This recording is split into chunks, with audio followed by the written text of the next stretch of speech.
So, tú que nos estás mirando, conéctate. Aleluya. Gloria a Dios. Aleluya, ¿ya estamos ahí? Ok, gloria a Dios. Dios es bueno. ¿Cuántos saben que Dios es bueno? Aleluya, porque hermano, el solo estar respirando, y eso es una bendición. Y esto es un gozo más, estar en la casa de Dios. Como dijo el pastor, no habernos quedado en casa, sino haber venido aquí a la casa del Señor, levantar manos santas sin ira ni contienda. Así que hermano, si de repente usted sintió algo ahí en el corazón que le picaba cuando miró a alguien, sacúdase y dígale: oh no, Señor, yo vine a adorarte y no voy a dejar que nada ensucie mi corazón. Esta noche yo necesito que mis oídos estén abiertos a tu voz, porque cuando usted viene a la casa de Dios, usted se viene a edificar. Usted viene para que su espíritu tome fuerzas. Usted deje de andar pensando de esta forma: a ver qué nos trae el pastor, a ver qué nos dice. No es el pastor el que trae la palabra, ni el que ocupa este lugar. Es Dios utilizando instrumentos humanos para edificar la vida de los oyentes.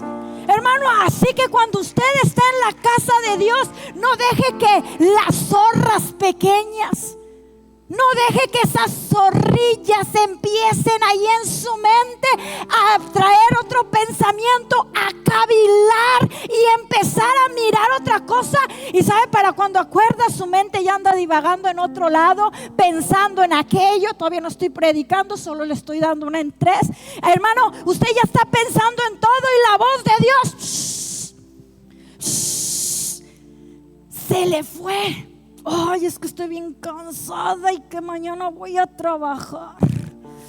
Es que estos no se dan cuenta lo que yo trabajo. Ahorita vamos a ver en la predicación que Dios siempre se da cuenta. Hay una frase que el pastor siempre me repetía, porque yo era de las que estoy cansada. Ay, estoy bien cansada. Y luego le decía a él: ay, estoy bien cansado. Y un día lo cansé, yo creo, de que tanto le estuviera diciendo que estaba cansado. Y me dijo: mira, amor, ¿sabes qué? Aquí en esta tierra es para trabajar, mamá. Aquí es para movernos. Allá en el cielo es para descansar. Allá tenemos un espíritu que va a ser diferente, un cuerpo transformado. Así que mi vida aquí, sacúdase. Así que, hermano, dígale a la carne: sacúdete, sacúdete, sacúdete, porque yo aquí no vine a descansar. Yo fui creado para gloria de Dios, y Dios no se cansa. Dios está trabajando. No le estoy diciendo que va a ser como Dios usted, ni que es un junior, porque no lo es. Es hijo de Dios, no es un junior, ¿ok? Así que, hermano, nunca le haga caso a esas zorras pequeñas que vienen a traerle cosas al corazón. Mejor dígale: Señor, aquí estoy y quiero ser receptible. Vamos a orar. Amado Dios, te damos alabanza y adoración. Te damos gracias porque nos permites estar, Señor, aquí en tus atrios. Señor, te he traído mi ofrenda, mis labios, mi lengua, mis sentidos, mi cuerpo, para traer ese cántico, Señor, que he elevado. Pero ahora sí mismo, Padre, yo te pido, Señor, que abras mi entendimiento, que quites toda distracción, que me ayudes, Señor, así como Lidia, Padre, en el libro de los Hechos. Ella tenía un corazón y un espíritu dispuesto para escuchar lo que los hombres de Dios tenían para ella, Señor. Así quiero que abras mi espíritu hoy, mis oídos espirituales, y yo pueda escuchar y deleitar, Señor, lo que tú has puesto, Padre glorioso, en el corazón de tu sierva para esta noche, Señor. Ser fortalecido y salir, Señor, para que mañana podamos estar vigorosos en nuestros trabajos, en nuestros hogares, en nuestras escuelas, con un espíritu, Señor, regocijándose en ti, Padre glorioso. Oh, bendito Señor, me pongo en tus manos. Úsame, que sea ese instrumento, Señor, maravilloso esta noche, para que tu pueblo, Señor glorioso, salga edificado. Y el pueblo de Dios dice: amén, aleluya. Y así como está sentado, no se tiene que poner de pie, hermanos. Mi tema de esta noche es fe, un elemento indispensable en la vida del cristiano. Un elemento indispensable en la vida del cristiano. Si no me equivoco, creo que con este último sermón se cierra la serie de estos sermones que hemos estado teniendo, que el pastor le ha estado trayendo sobre la fe. Y la fe, quiero decirte que es ese elemento indispensable. O sea, no puedes avanzar, no puedes crecer y no puedes caminar con Dios si no tienes fe. Dígale a tu vecino, tienes que tener fe. ¿Tienes fe? Pues esta noche vamos a fortalecer esa palabra, y la palabra que voy a estar leyendo es una palabra bien conocida por todos nosotros y se encuentra en Hebreos capítulo 11 verso 6. Le voy a pedir a Miriam que me esté ayudando con los textos. Aleluya, gloria a Dios. Y les vuelvo a recordar, abran sus Biblias, si no, o sus iPads, sus iPhones, o hay pantallas. Hermanos, es un chiste, ríase porque no me sienta tan mal. Mis chistes salen como los de algunas personas, pero ahí por el compromiso que es la pastora, ríase, que es una sonrisita. Amén, aleluya. Dice la palabra del Señor, pero sin fe es imposible agradar a Dios, porque es ¿qué es? Necesario. No está diciendo si quieren o pueden, no, es necesario que el que se acerca, ¿a quién? A Dios. ¿A quién? Otra vez, ¿a quién? ¿A quién se tiene que acercar para que su fe tenga una acción? A Dios. Usted se tiene que acercar a Dios para que usted pueda tener una acción. Porque esa fe que usted tiene, si no está acompañada del poder de Dios, usted no va a poder hacer nada.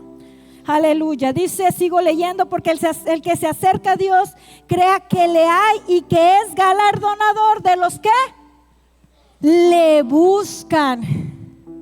¿Usted es un buscador de qué? Todos en esta vida siempre buscamos algo, ¿sí o no? Buscamos una vida mejor. Buscamos tener una buena compañía. Y cuando digo compañía, luego no se van, ay, sí, una compañía de mosaicos o de ladrillo. No, una compañía de una persona. Una compañía de una buena persona. Queremos estar con alguien grato, ¿verdad?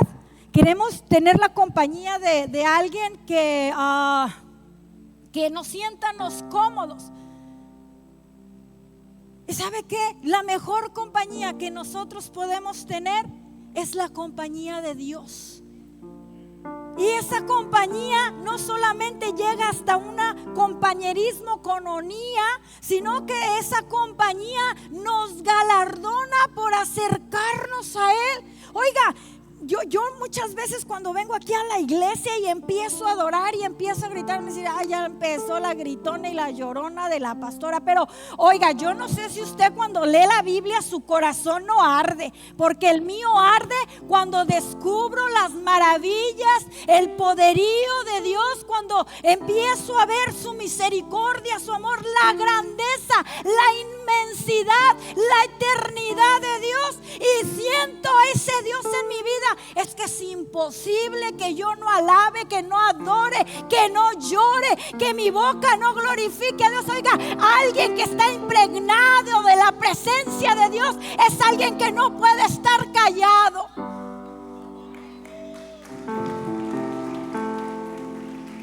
Muchos de nosotros hablamos más de nuestro trabajo porque es lo que más vivimos. Hablamos más de nuestra escuela, hablamos más de la novia, hablamos más del esposo. Y para colmo, muchas veces ni hablamos bien de él o de ella.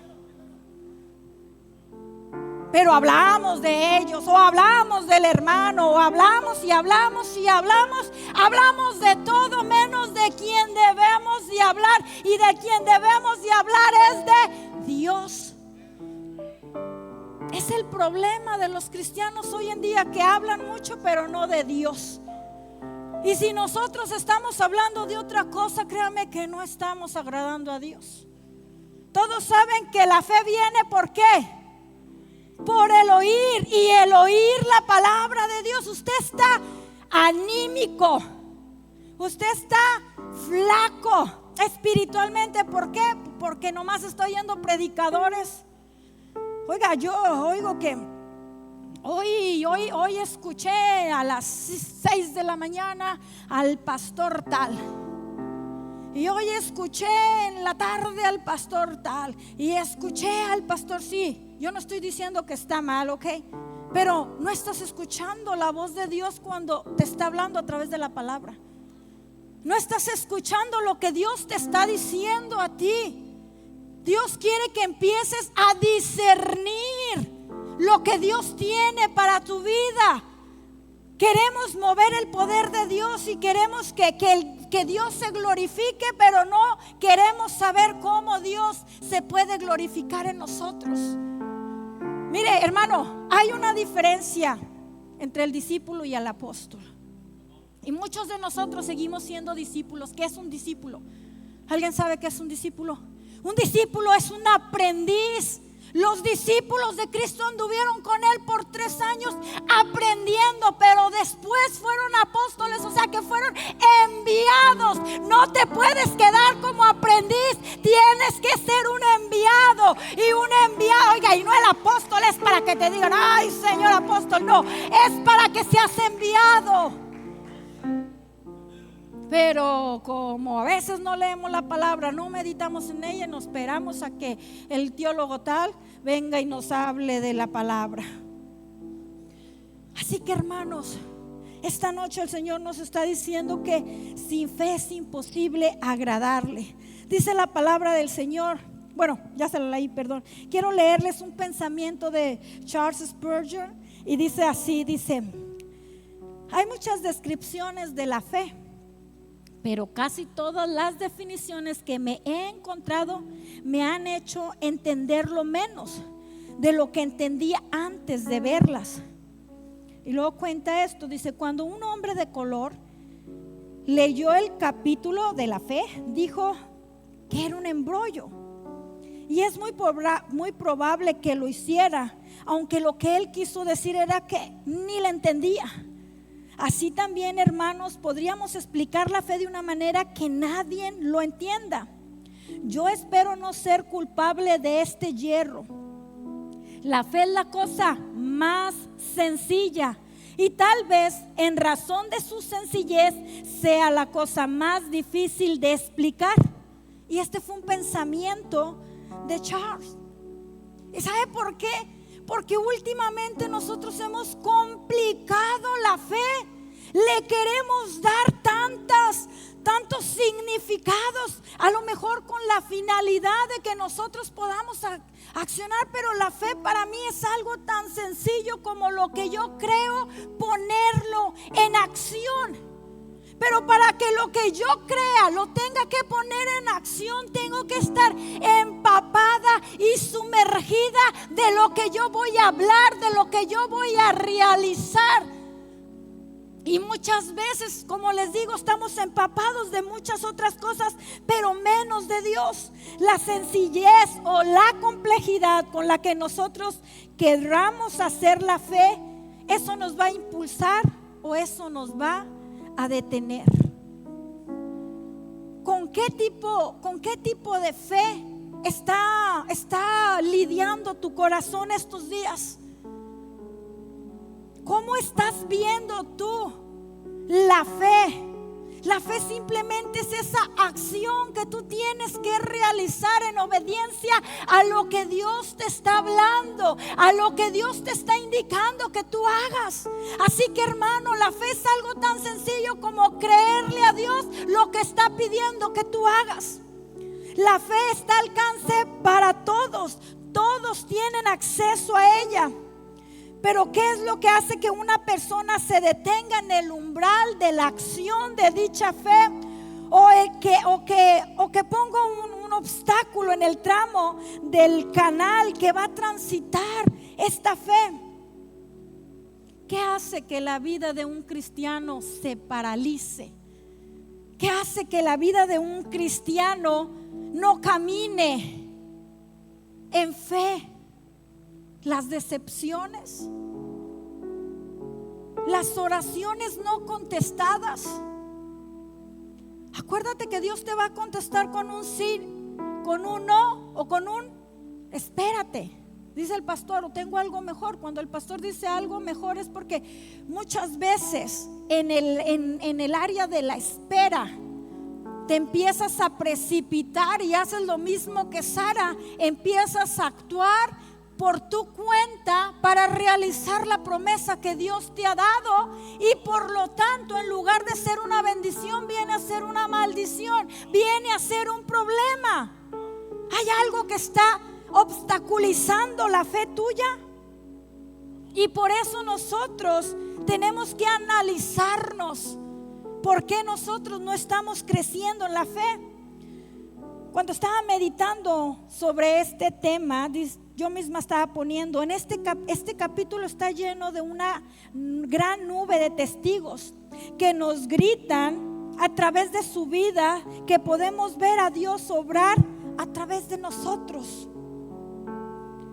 Esta nube de testigos que estamos estudiando a través del capítulo 11 de Hebreos, hermano, nos gritan cuál ha sido el proceder de los hombres que le han creído a Dios. Y cuando usted empieza a mirar la vida de ellos, cuando usted empieza a estudiar la vida de ellos, aunque le parezca a usted que ha sido una vida de hombres que no han tenido éxito, mire, para el cristiano, cuando mira el capítulo del Salón de la Fe, que es Hebreos 11, cuando un cristiano lo mira, ¿qué siente? ¿Qué siente usted cuando usted empieza a leer el capítulo 11 de Hebreos?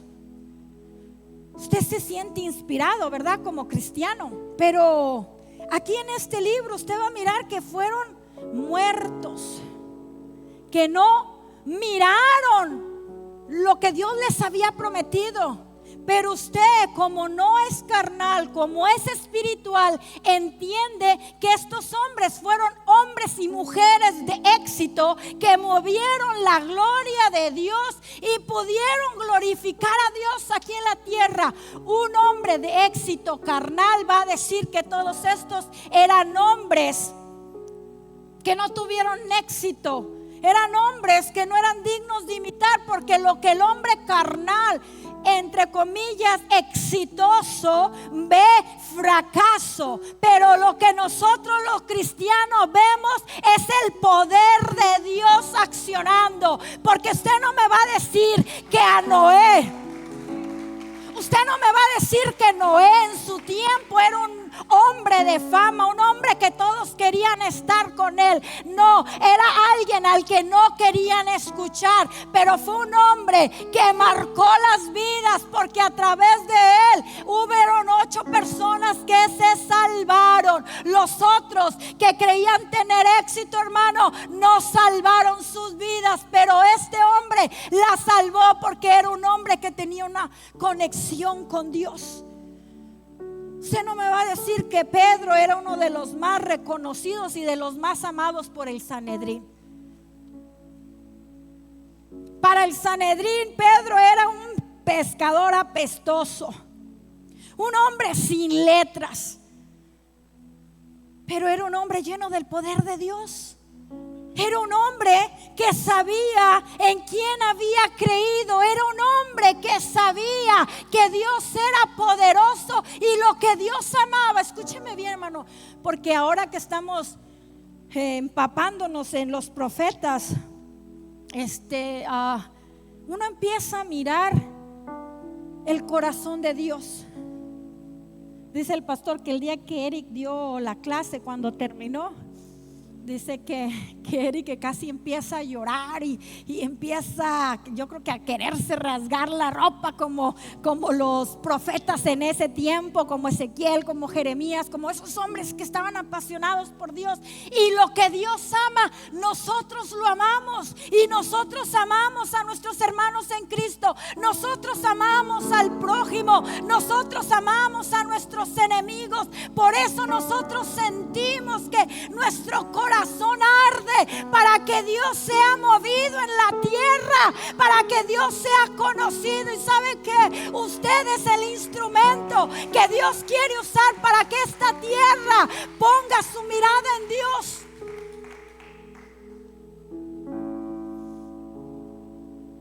El desprecio y los obstáculos que obtuvieron estos hombres no era porque fueran unos fracasados, sino porque eran unos hombres que eran apreciados en el reino, hombres de éxitos. Dice la palabra de Dios: buen siervo fiel, en lo poco me fuiste fiel, en lo mucho te pondré, en lo mucho te pondré. Este elemento que nosotros portamos llamado fe es un elemento que se tiene que accionar, hermano.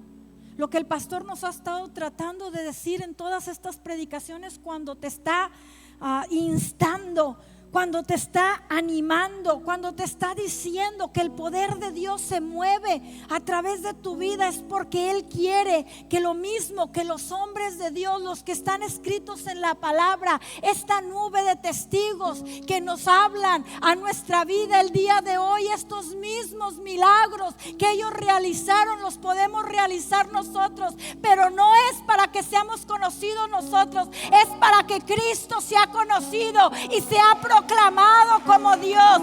Sean vueltos los pecadores a Cristo. Las señales de las cuales habla Lucas, las señales, la mayoría de los escritos que usted va a estar estudiando en Lucas, usted va a mirar que Lucas no usa tanto la palabra milagro, usa la palabra señal, porque porque Juan estaba interesado. El libro de Juan habla de señales.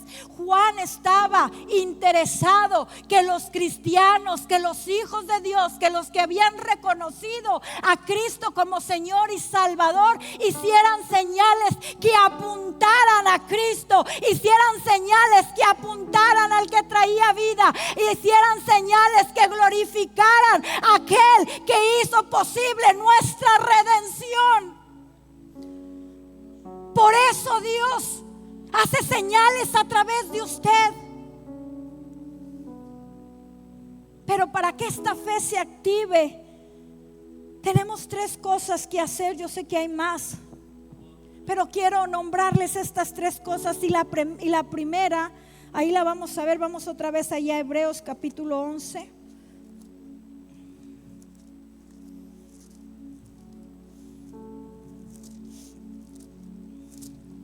Aleluya, bendito Dios, te adoramos, Cristo. Y dice otra vez ahí, si usted lo tiene, yo voy a estar leyendo otra vez el verso 6. Dice: pero sin fe es imposible agradar a Dios, porque es necesario que el que se acerca a Dios crea que le hay. Y este primer punto que yo traigo es: crea en Dios. Primer punto que quiero que usted analice y usted medite en esto es: crea en Dios.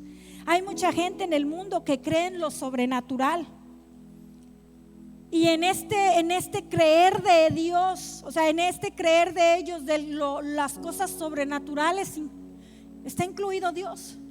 La cosa es que las personas que creen en lo sobrenatural no solamente incluyen a Dios, sino que ellos mismos incluyen otros dioses.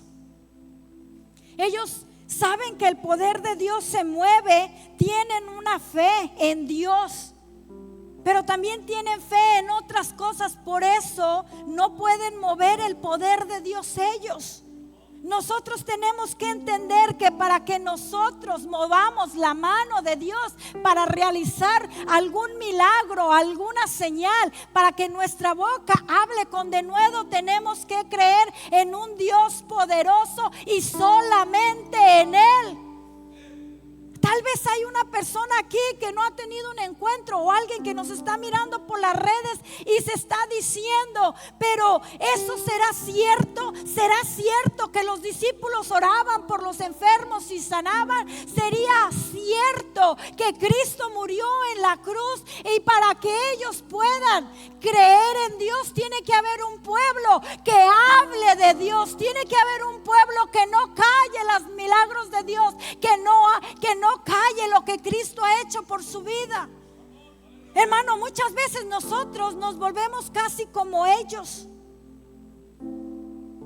Hasta muchas veces, hermano, hay cristianos que todavía no se han quitado una que otra escamita. Y usted sabe que como pescaditos, pues traemos escamitas. Y pues nosotros nos vamos santificando, ¿verdad? Nosotros nos vamos santificando. Somos santos, pero nos vamos santificando, y mientras nos vamos santificando, el Señor empieza a quitar las escamitas poquito a poquito. Usted no cree que cuando cae un pescado que ya aceptó a Cristo, ya ese pescado se limpió, se quitó todas las mañas que traía. No, el Señor empieza a quitárselas con la palabra, con la comunión con los hermanos, con la venida a la iglesia. Así que, hermano, tal vez usted es un pescado que no viene tan seguido a la iglesia, que no se junta tanto con los hermanos, que tal vez usted no hace nada, solamente dice que es cristiano. ¿Sabe qué? Lamentablemente, déjeme decirle que es un pescado que todavía está lleno de escamas. No se le han caído. Muchas veces miramos hombres y mujeres de Dios que hablan con ese denuedo, con ese poder, que caminan con Dios, que tienen esa intimidad para escuchar su voz, para escuchar lo que Dios quiere de ellos. Y nosotros decimos, ay, ese hermano es un hipócrita. Ese hermano no es un hipócrita, es un hombre de Dios que ha creído en Dios y que todavía está en un proceso de perfección, todavía está en un proceso, pero sí se puede ver la diferencia entre un pescado que se le han quitado muchas escamas y uno que todavía tiene muchas. Uno que todavía, mire, yo recuerdo que mi papá, cuando era pagano, mami siempre una mujer de Dios, y nos hablaba de las cosas del Señor, nos llevaba a la iglesia, nos decía que era bueno, que era malo, pero de una forma indirecta, porque no era directa. Papá nunca nos metió esto. Papá creía en los horóscopos. Es más, tenía un cuadrote de este tamaño, no le estoy exagerando, de este tamaño, pegado a un lado del refri de Piscis. De hecho, yo no sé si Piscis sea en el mes de mi papá, pero tenía un cuadrote así de Piscis. Y fíjese que él no nos enseñaba a creer en los horóscopos. Papá siempre le dejó la educación de fe, o la educación religiosa, por así decirlo, porque papi no era cristiano, a mi mamá.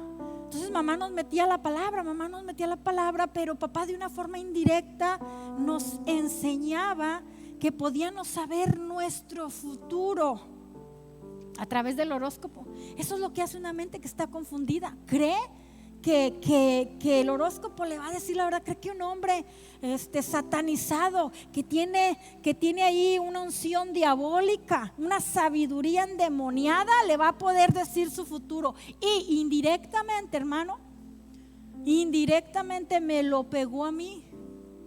Yo voy a decir, yo no creía en los horóscopos. Ya me está juzgando, me está montando. No creía en los horóscopos, hermano. Pero pues me entraba la dudita de que si pudiera haber algo, una revelación ahí. Ya se los he comentado, pero va para los nuevos. Y pues siempre papá oía algo de eso. No era muy santero ni nada por el estilo. Papá era un borracho y punto, nomás así. Él no decía ni se decía católico. Él no decía ni que era ateo. Él simplemente decía que no le interesaba nada de eso. Solamente lo que hacía era leer el horóscopo, ¿ok?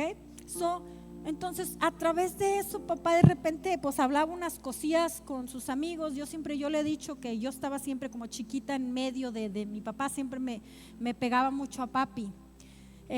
Y ellos estaban tomando y yo estaba ahí chiquita ahí metida entre ellos, y yo estaba escuchando las conversaciones de ellos, y ellos, los amigos de papá, hablaban de lo que venía haciendo de brujos. Usted sabe lo que no es una persona cristiana, que aquel le anda haciendo un amarre con aquella, y usted sabe todas esas pláticas de los paganos y de las personas que son de México, tal vez también de Centroamérica, no lo sé, no conozco mucho la cultura de ellos, pero yo escuchaba todo eso, hermanos. Así que cuando yo crezco, yo acepto a Cristo, todos saben, pero hubo un tiempo en que yo me aparto del Señor, y cuando yo me aparto del Señor, pues ya se los he dicho, pues me entraba la espinita de con quién me iba a casar, y a quién no le entra la espina de con quién se va a casar.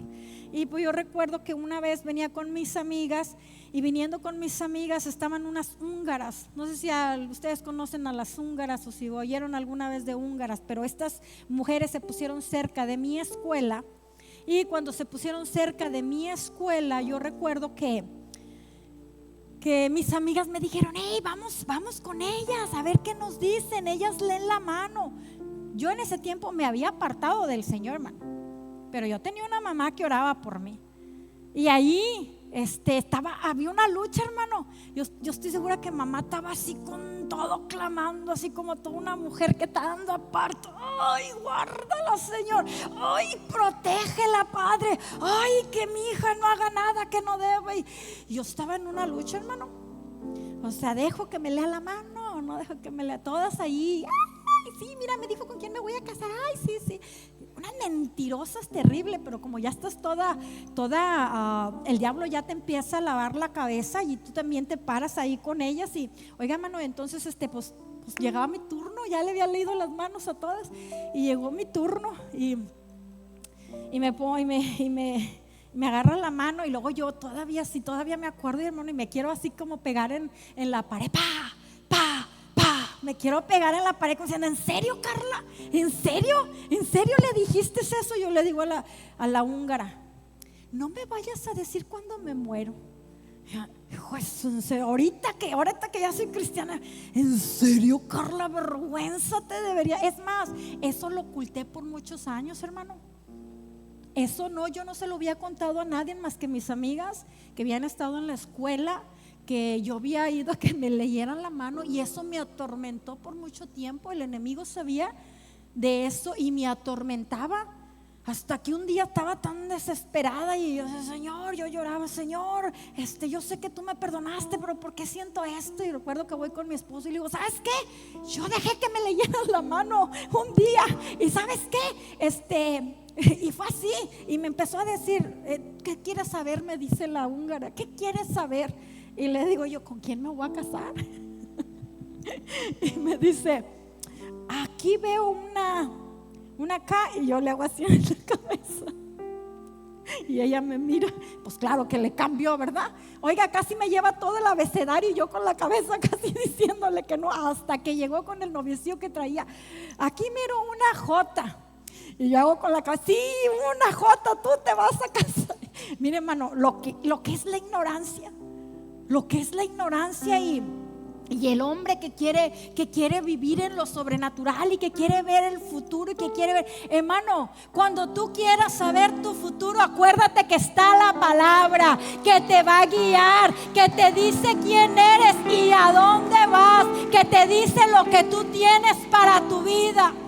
Y tú, jovencita, que estás ahí diciendo: ¿con quién me voy a casar? Órale a Dios, dile al Señor: Señor, tú tienes a esa persona indicada, y en el momento que yo vaya a pasar a esa etapa de tener una relación de noviazgo, tú me lo vas a hacer saber, y voy a mirar en él.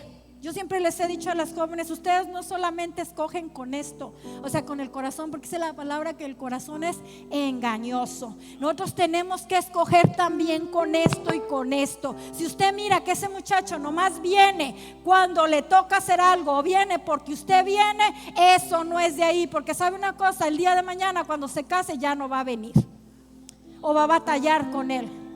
Así que mire, escoja bien, escoja con los ojos bien abiertos. Si al muchacho le gusta orar, le gusta leer la palabra porque ama a Dios, ese muchacho le conviene. Si no, va a andar batallando, llorando, gritando y haciendo hasta lo que no, se va a ocupar en eso. Dice la palabra, dice el apóstol que las mujeres se ocupan por los maridos, pero las jóvenes que todavía no se casan tienen esa ocupación por el Señor. Así que, hermano, créele a Dios.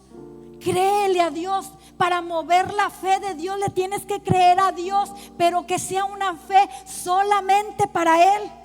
No una fe que esté diluida, no una fe que esté mixteada con otras creencias. Y eso era lo que le pasaba al pueblo de Israel.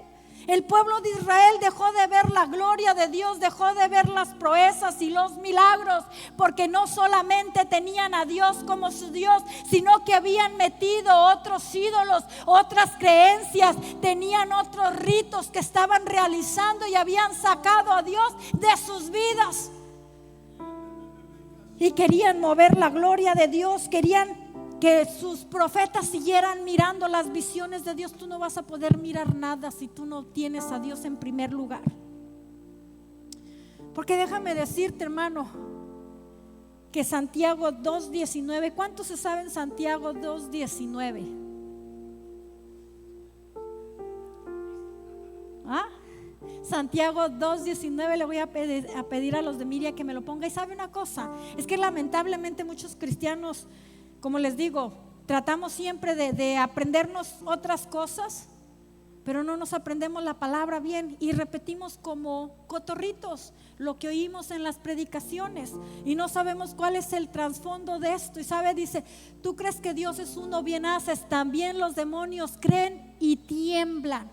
Los demonios también creen que hay un Dios, también tiemblan, pero no tienen esa comunión con Dios. Así que, hermano, no solamente es decir yo creo en Dios, es hacer lo que Dios nos dice que hagamos, es vivir como Dios quiere que vivamos, es escuchar la voz directamente de Él y tenerle temor a Dios en nuestras vidas.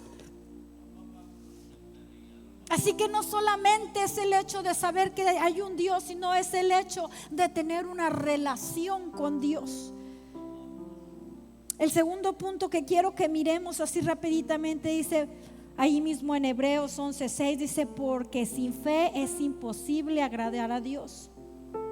¿Y qué es lo que agrada a Dios, pastora?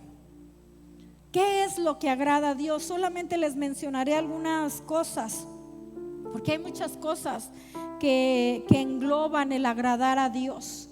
Pero yo quiero que mires, que pienses en esto. Una de las cosas que agrada a Dios es la fe. Otra de las cosas que agrada a Dios es que es conocer. A ver, hermano, se me movió. Es agradar a Dios y mover la mano de Dios en acción. Es también tener intimidad con Dios. También es saber que ya no estamos en la carne, sino que tenemos que tener los frutos, el fruto del Espíritu. También es ocuparse de edificarnos en el temor a Dios.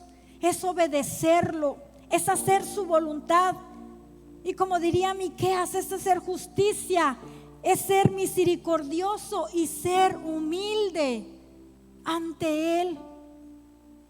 Esa es la forma, una de las formas que nosotros podemos agradar a Dios, haciendo la voluntad de Dios. Mire, hermano, Pablo en su escrito, en su epístola a los Romanos, en el capítulo 7, tiene una lucha él. Y está diciendo en este capítulo que él quiere hacer cosas buenas, quiere hacer lo que la ley le dice, pero no puede. Dice que hay algo dentro de él que le impide realizar las cosas, y hace una expresión tan tremenda y dice: miserable de mí, ¿quién podrá librarme de este cuerpo de muerte? Y luego dice, gracias sean dadas a nuestro Señor Jesucristo, que por Él hemos sido librados. Y después sigue al capítulo 8. Y en el capítulo 8 de Romanos, quiero que vayamos ahí al capítulo 8 de Romanos. Pasaría a Bethsaida para que lo dijera de memoria, porque se lo sabe de memoria, pero no la voy a pasar, no te preocupes, ¿ve? Porque luego se agarra y empieza y agarra camino. Capítulo 8 de Romanos. Ahora pues ninguna condenación hay para los que están los que no andan conforme a la carne, sino, ahora síguele, porque la ley del Espíritu de vida en Cristo Jesús me ha librado de la ley del pecado y de la muerte. Seguimos.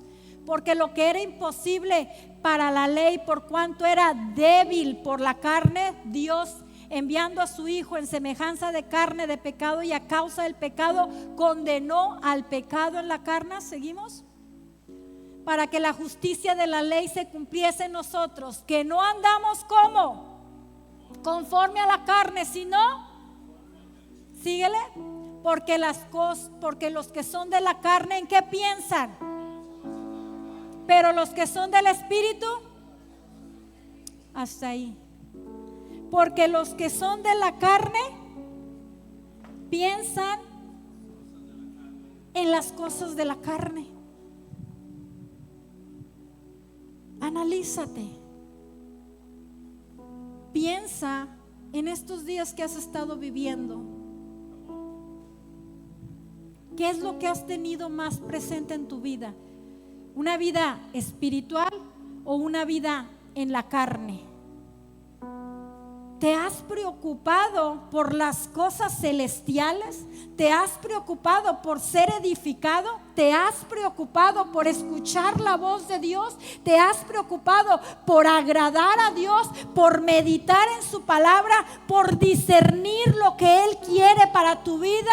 ¿Por mirar y ayudar y socorrer a un hermano? ¿O simplemente estás pensando en cómo tú puedes estar mejor, en las cosas que tú quieres alcanzar materialmente, en las cosas que tú quieres para tu hijo? Yo no te estoy diciendo que eso está mal, pero si le estás dando prioridad a eso, déjame decirte que no estás viviendo en el Espíritu, y por tanto, como no estás viviendo en el Espíritu, no puedes mover los cielos, no puedes mover la mano de Dios. Cuando hay un paralítico enfrente de ti, tu corazón no arde para orar y mostrar la gloria de Dios, porque como estás en la carne, no hay fe en ti, no hay poder en ti, hay temor, hay dolor, hay indiferencia, pero no hay misericordia. Estamos los cristianos de hoy en día tan temerosos, estamos tan preocupados por otras cosas, que no estamos agradando a Dios. Hermano, no quiero que esta noche salgas culpable y digas, voy a aventar el trabajo. No. Cuando yo medito en estos hombres, yo miro hombres que estaban desgastados. Yo miro a un Isaías que trabajaba en política. Miro a un Isaías que tenía una comunión con Dios. Miro a un Isaías que sabía ir al trabajo, pero también sabía tener tiempo con Dios. Y sabes una cosa, hoy en día decimos, si me desvelo orando me va a doler la cabeza. Si me desvelo leyendo la palabra y buscando a Dios, mañana no voy a avanzar en el día, voy a andar de mal humor. Cuando pasa eso en tu vida, ya pusiste tu vida para que mañana ya andes de mal humor. Por eso hay cristianos tan débiles. Oiga, el pastor se desgarra. Dios te quiere usar. Dios quiere que tú sientas el poder de Dios. Oiga, hermano, pero no nomás porque usted viene a la iglesia lo va a sentir. Aquí oye la palabra de Dios, pero cuando usted se va en la intimidad, empieza Dios a decirle, muévete para allá, muévete para acá. Yo hablando con mi prima esta vez, le pedía perdón al Señor, porque recuerdo que hace unos años, bastantitos años atrás, escuché el testimonio de un hombre. Y este hombre, algunos se van a acordar de él. Creo que se llamaba Josmar. Josmar Él dijo que le había dicho Dios que llevara la palabra a un presidente. ¿No se acuerdan de eso? ¿Alguien escuchó de esto? Si no, ya sé que lo van a googlear. Y este Yosmar va y secuestra un avión porque no encontró otra forma de llamar la atención del presidente.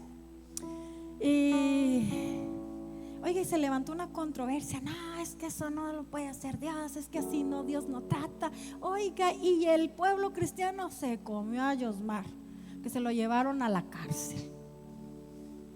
Y yo digo que esos eruditos que nos lo comimos, como que se nos había olvidado que a Jeremías también lo tuvieron en la cárcel.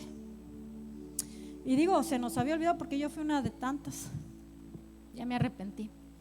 Y yo supe de esta noticia y todo el mundo lo empezó a criticar. Pero nosotros no sabemos lo que Dios tiene. Si fue un predicador o ha sido un predicador que ha llevado la palabra de Dios por todos lados. Era como cantante, pero predicaba y iba a lugares que nadie quería ir, hermano.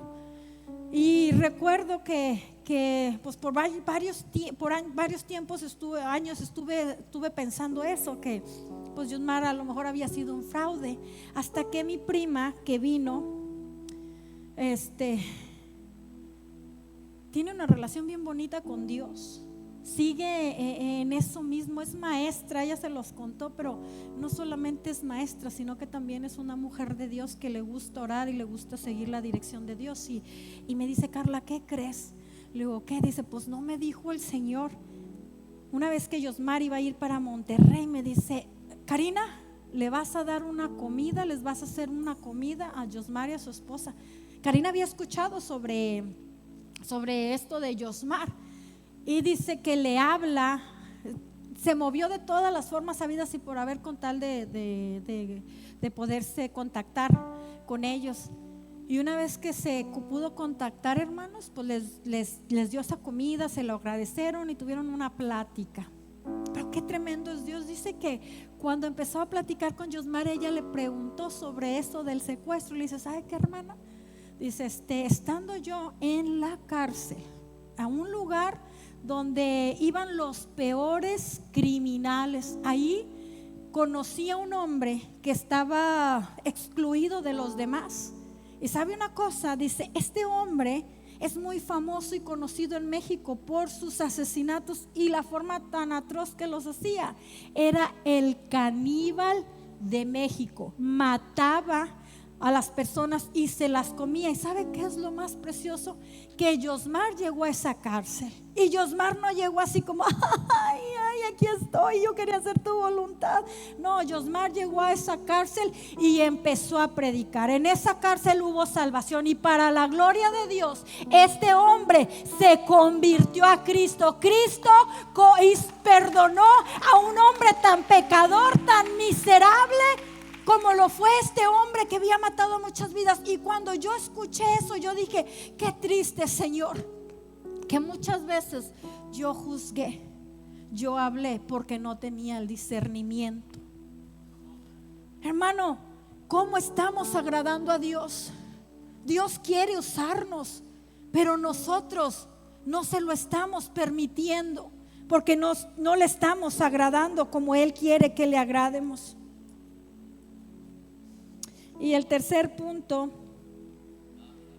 que quiero que esta noche se lleve en su corazón es un Dios que galardona. ¿Y qué es un galardón? Es un premio.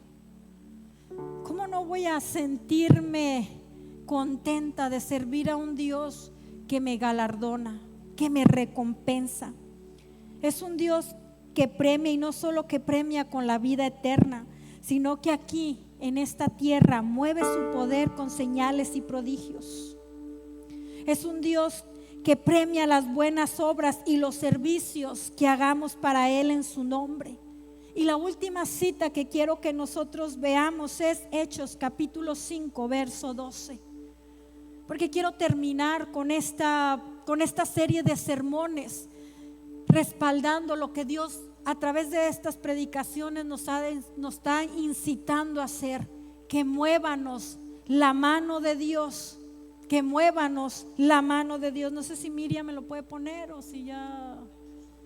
Hechos 5:12.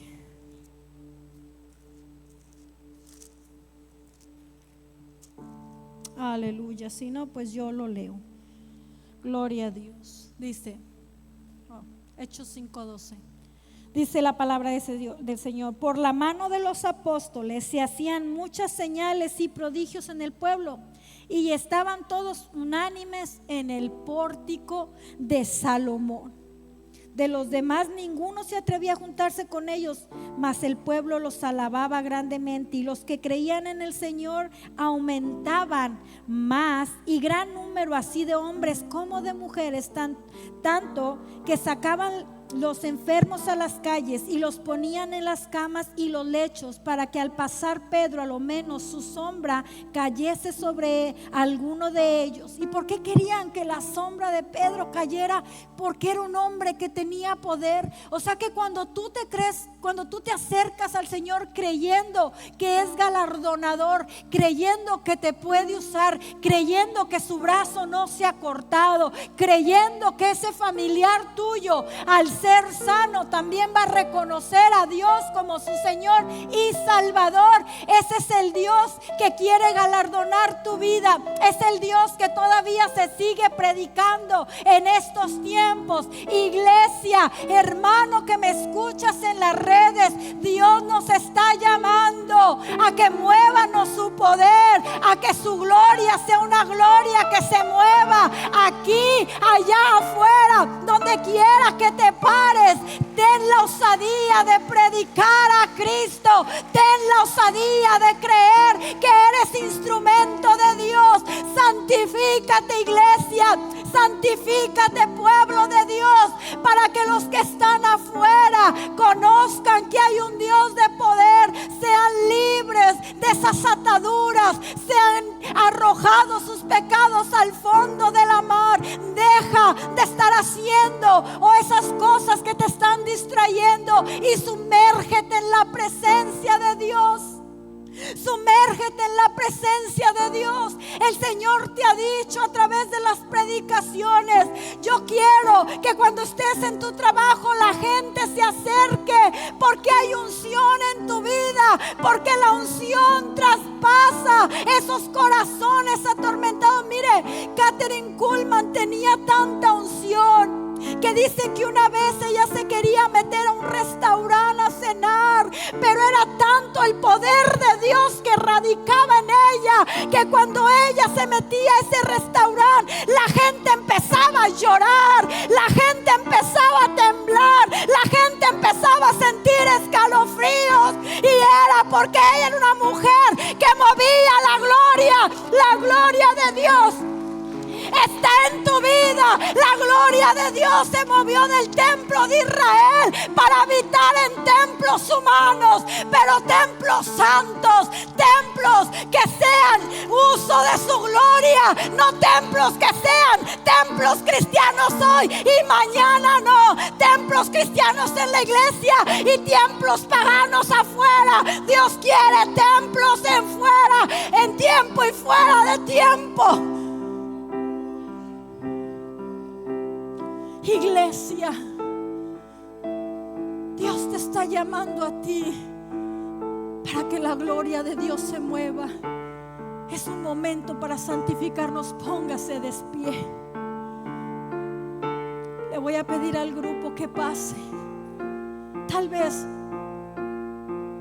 tú no estás agradando a Dios, o tal vez se te había pasado ese deseo de ver lo sobrenatural.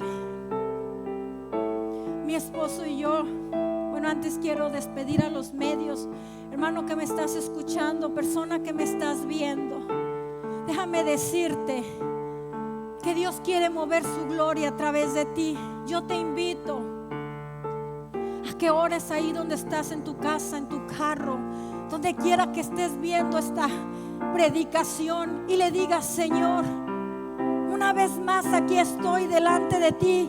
Una vez más quiero ser ese vaso de honra donde se mueva tu poder. Ahí te dejo con este pensamiento. Y recuerda que las cosas con Cristo siempre van a ser mejores. Dios te bendiga. Y los que están